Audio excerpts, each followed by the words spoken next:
एगो सामान्य परिवार के लइका के नौकरी लागल बहुत बड़हन बात होला। जब नौकरी लागेला तो लइका के तो बहुत शौक अरमान होला, बहुत कुछ करे के मन करेला, लेकिन वो पूरा होई कि ना होई ये तो भविष्य निर्भर करेला। वही में माता पिता के खर्चा, परिवार के खर्चा, सब कुछ के खर्चा मैनेज करे के पड़ेला।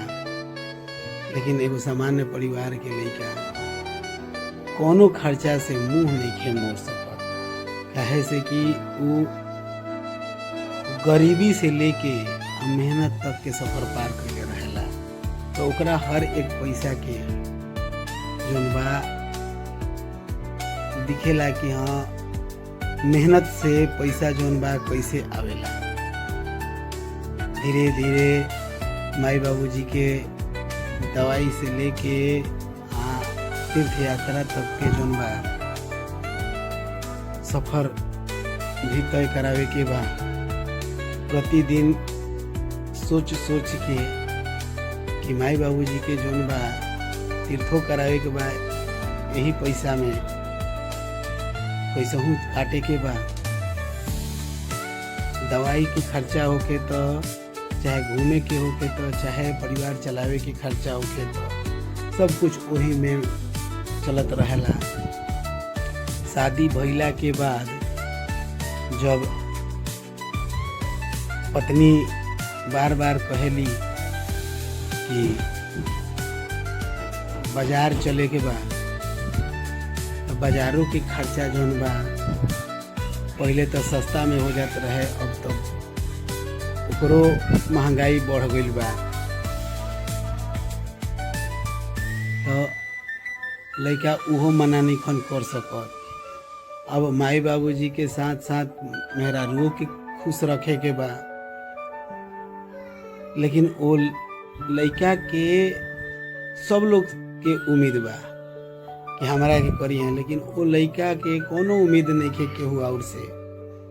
बस जिंदगी में वो एके गो चीज सोचले रहल है कि नौकरी हो जाई तो हम जौन बा अपन शौक अरमान जौने होके तो पूरा जरूर करम। लेकिन अब तो धीरे धीरे जौन बा अब EMI भी कंधा पर लदा गई। अब कहाँ शौक अरमान उनकर पूरा होता। बबुआ तो अब इतना जिम्मेदार हो गईले कि ई सोचे लगले कि हम अपना पर खर्चा करें तो कल के EMI कैसे चुकाएं। धीरे धीरे धीरे धीरे सब रास्ता सब लोग के खुश करे में ही अपन जिंदगी जौन बा उम्र के ऊपर आ ऊपर चल आइल कि अब कहाँ केहू ई कहता कि तू जौन बा घूमो, तू का करबो, तार शौक अरमान का बा, ई पूछे वाला जौन बा अब केहू ना रहल। सब कोई के अब अपन अपन दुनिया दिखाई देता। एगो सामान्य परिवार के लइका के उम्मीद जौन बा अब इतने भर रह गईल कि सब लोग के जिम्मेदारी में ही हमार खुशी बा।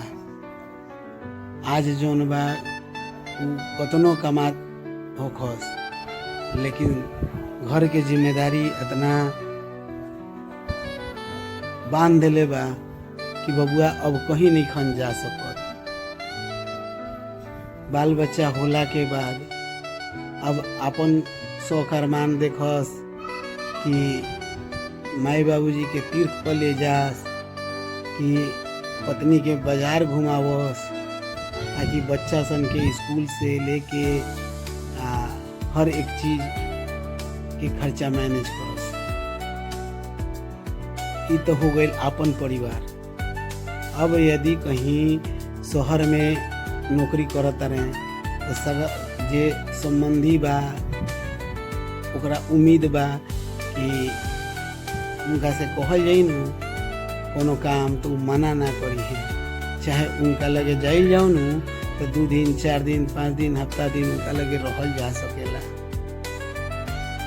अब जौन बा उनका से उम्मीद सब लोग के बा, लेकिन बबुआ के उम्मीद केहू से नहीं है। बबुआ जानत रहे कि ये जिंदगी के मोर का बा। बबुआ जान गइल बाड़े, यही से अब खामोश रहे लागल बाड़े।